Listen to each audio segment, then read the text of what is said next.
The games have been revealed for MCC 28, and the teams are set. So today, I decided to share my predictions for the event. As a small channel, I would really appreciate it if you subscribe to the channel, like the video, and leave a comment. It helps out way more than you might think. Anyways, let's get right into my predictions for MCC 28. In 10th place is the Sapphire Santas. The Simmers are back together in another event once again. As always, you can expect this to be a super fun and enjoyable POV to watch, but as most of you know, the Simmers aren't really that competitive. As much as I would love the #NotLastDream to come true, sadly, I don't think this is their event. Don't get me wrong, Zeus is a super cracked player, getting placements in the top 15 on competitive teams. And also don't forget that the Simmers did practice with each other for this event, so this may be the highest scoring Simmers team to date. Either way, this team will be a great one and a super fun one too. In 9th place is the Pink Presents. When I saw this team for the first time, I was immediately in love with the super fun combos. I honestly did not expect Mr. Mogul Mayo himself to return to the event right after Underdogs. We also have the Tubbo and Phil duo coming back since their last win together, all the way back in MCC 12. In terms of strength, I think this team is pretty underpowered.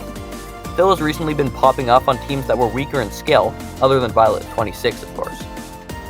Tubbo might be able to tap into his MCC 15 performance, but I find that to be quite unlikely.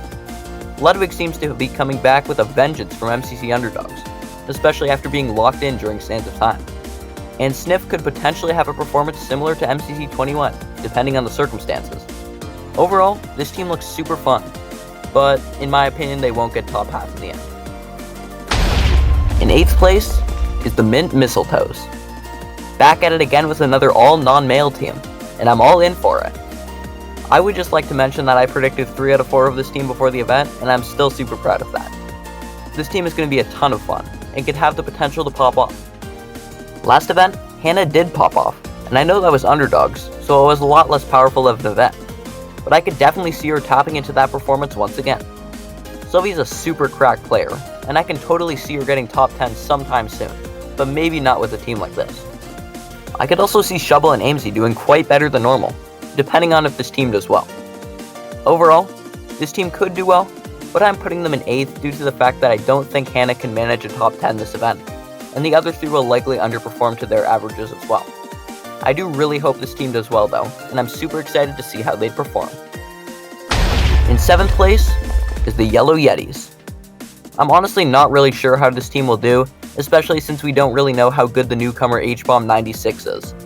Jokes aside, this team is absolutely insane at team games. It's a shame that BuildMart was benched, but with the late grid runners and Sands of Time, this team could totally make top half, and potentially dodgebolt depending on the game order. This team gives me serious Yellow 20 vibes. H-Bomb has proven so many times in the past that he can perfectly lead a team to victory, similar to Illumina. Sam has gotten some really solid placements in the past, and is a really cracked player in general, similar to SB. And then of course we have Cub and False, who are on both teams. Speaking of Cub and False, I can see them both doing really well in this event, especially with those team games. I think this team has a huge PvP problem though, and with 3 of those games being in the roster, I sadly don't think I can put them any higher than 7th place. Either way, this team is going to be a super fun one with chill and fun vibes, and has a potential pop-off factor in team games. In 6th place is the Cerulean Candy Canes. We finally get the Pearl Puffy duo, since they originally wanted to team together in, I believe, MCC 16. This team has a huge pop-off potential, especially seeing those 4 movement games in the roster. I can totally see this team winning, with a good game order of course. Pete is a cracked player, who can get top 5 on teams like these.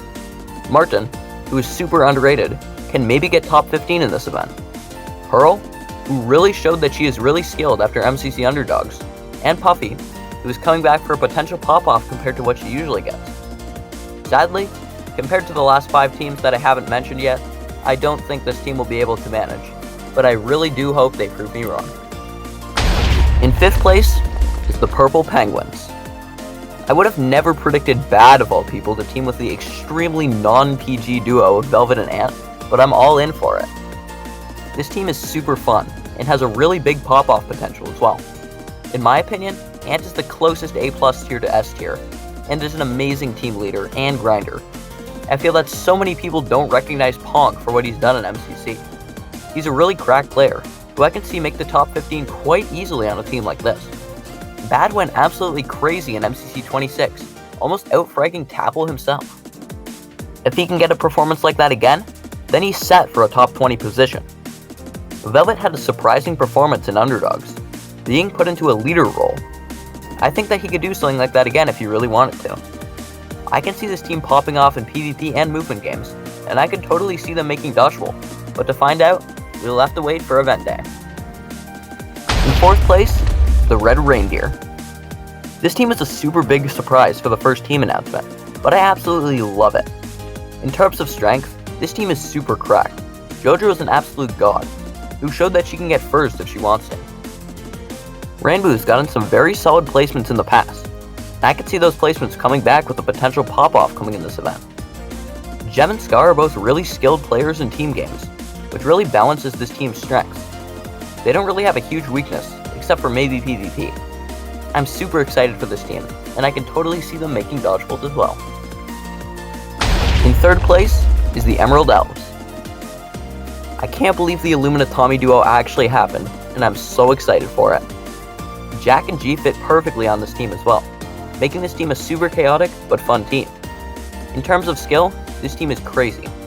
Illumina can easily get top 3 on a team like this, and maybe even a first individual.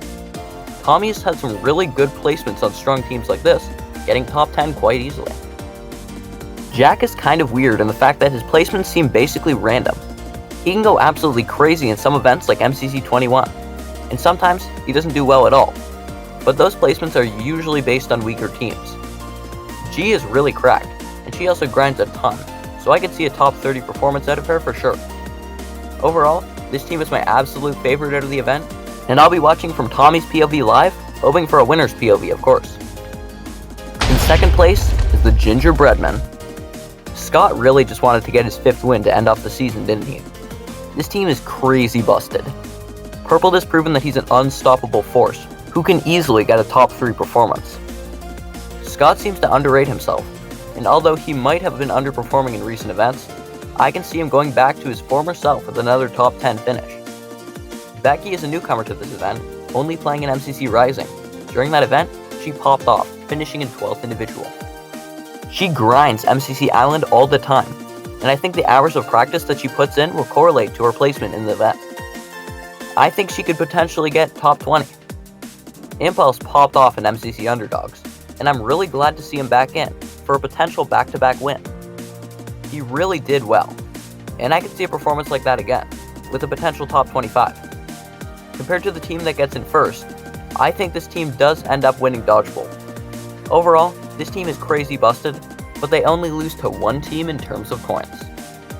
Because of course, in 1st place is the Teal Turkeys. Right from the moment I saw this team, I really thought that the Teal Turkeys were going to win the 3rd holiday event in a row. I think this team can easily reach that desired 1st place position, with an absolutely cracked team to get to that spot. Although Punz has been struggling in placements lately, I can see a top 5 out of him this time. Captain is back at it again with another cracked team, and you know how that goes with him and cracked teams. I can see a clean top 10 out of Captain this event. Sneak is the deciding factor in this team, and for his return to the event, I can see him reaching that top 5 range that he's going for. He's a super cracked player, who many seem to not realize the skill of. To cap this team off, we have the toy himself, Solidarity Gaming. Jimmy has had some rough performances lately, but that was only because he was on some pretty weak teams. This time, I think he can reach that top 25 range. Overall, this team is super cracked, and I can totally see them making dodgeball and potentially winning as well. And that's it for my predictions for MCC 28. Comment down below telling me what your predictions are for the event, and give me some feedback about what I said for my predictions. I would also appreciate it so much if you were to subscribe to the channel, so we can hit 700 subscribers, and also like the video to help it out as well. Anyways, thank you all so much for watching, and I'll see you all later.